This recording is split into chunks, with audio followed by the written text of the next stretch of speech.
Welcome back to Doctoring Differently. I'm Dr. Naomi Lawrence Reed, and today I wanted to talk about money, particularly doctors' relationships with money.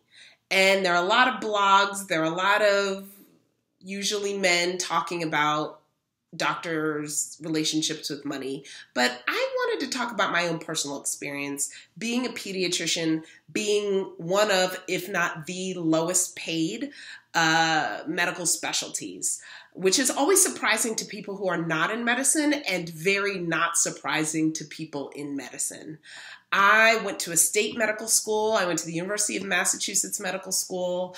I graduated with around $170,000 in debt and went on to do residency where I was in New York City, where I was paid about $60,000 a year, roughly. With some variation, it goes up a little each year, and I did 3 years of residency.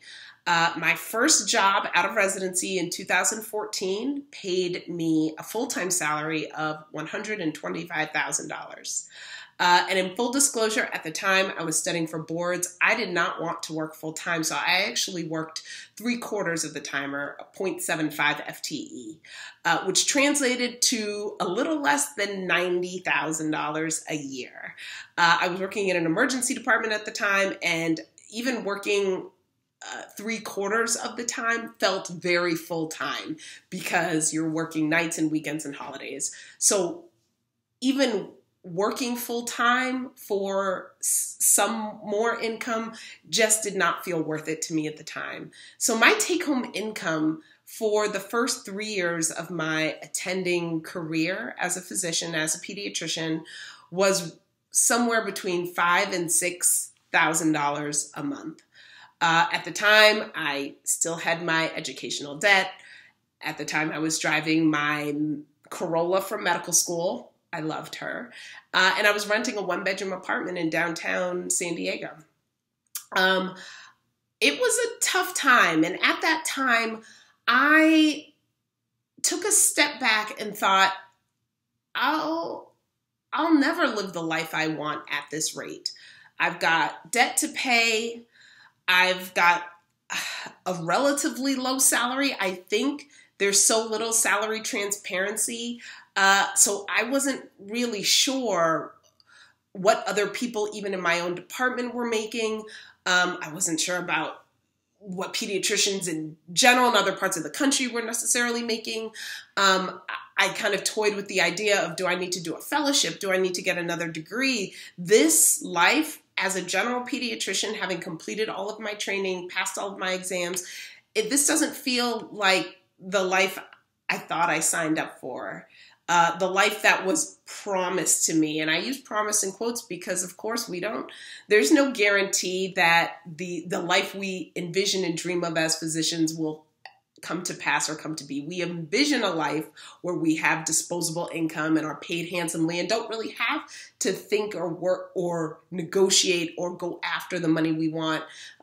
We think we will be able to just focus on our patients and what they need, and that will be taken care of. And I think so often, so many of us have found that not to be true, and I found that not to be true. So after almost 3 years of working as a general pediatrician in an academic center, I left and I explored all of the other ways I can be a doctor. And if you watch this channel and if you go to doctoringdifferently.com, you can see some of the many ways that I have learned to practice medicine, to use my degree. Sometimes I'm a pediatrician, sometimes I'm a physician, but I use my medical degree almost every day. And it has been, honestly, the ride of a lifetime. It has been so fun, so creative, so exciting, so lucrative, in that I've increased my income by over 4 times what it initially was. And I do not work nearly as hard. I will say that. I'm not working overnights and weekends and holidays unless I want to.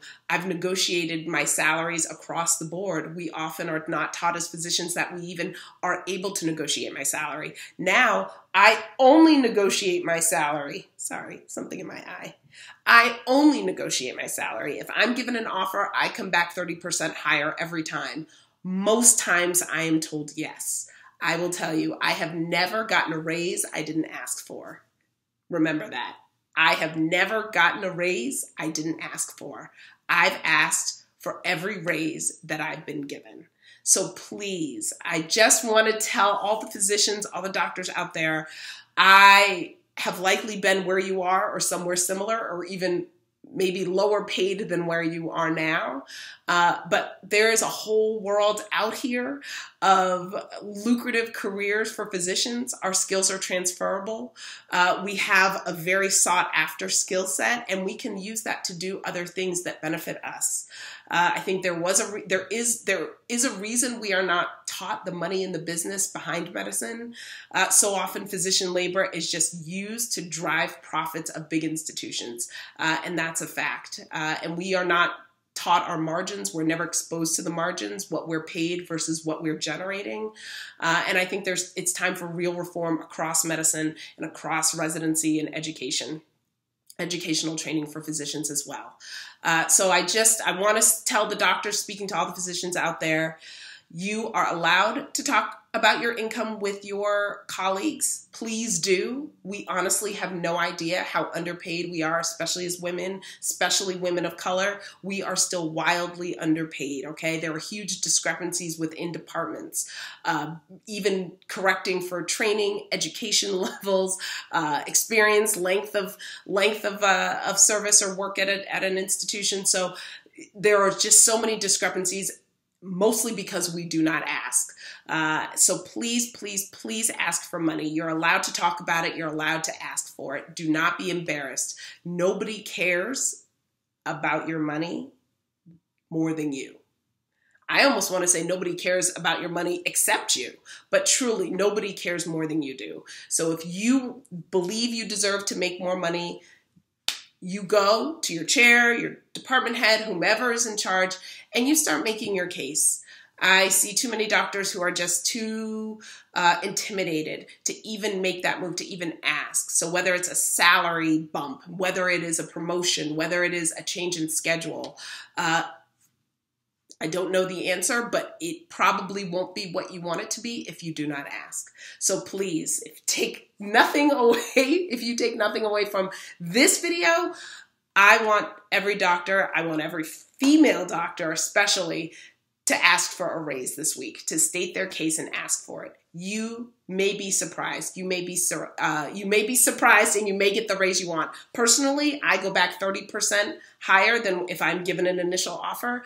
But please cite your research, your experience, your outcomes, how well you get along with nurses and staff. Cite this rate of inflation in the United States that was 7% last year, and we're now in 2022, and it is one of the highest rates it's ever been. And as a result, we deserve to make more. Go ask for more money.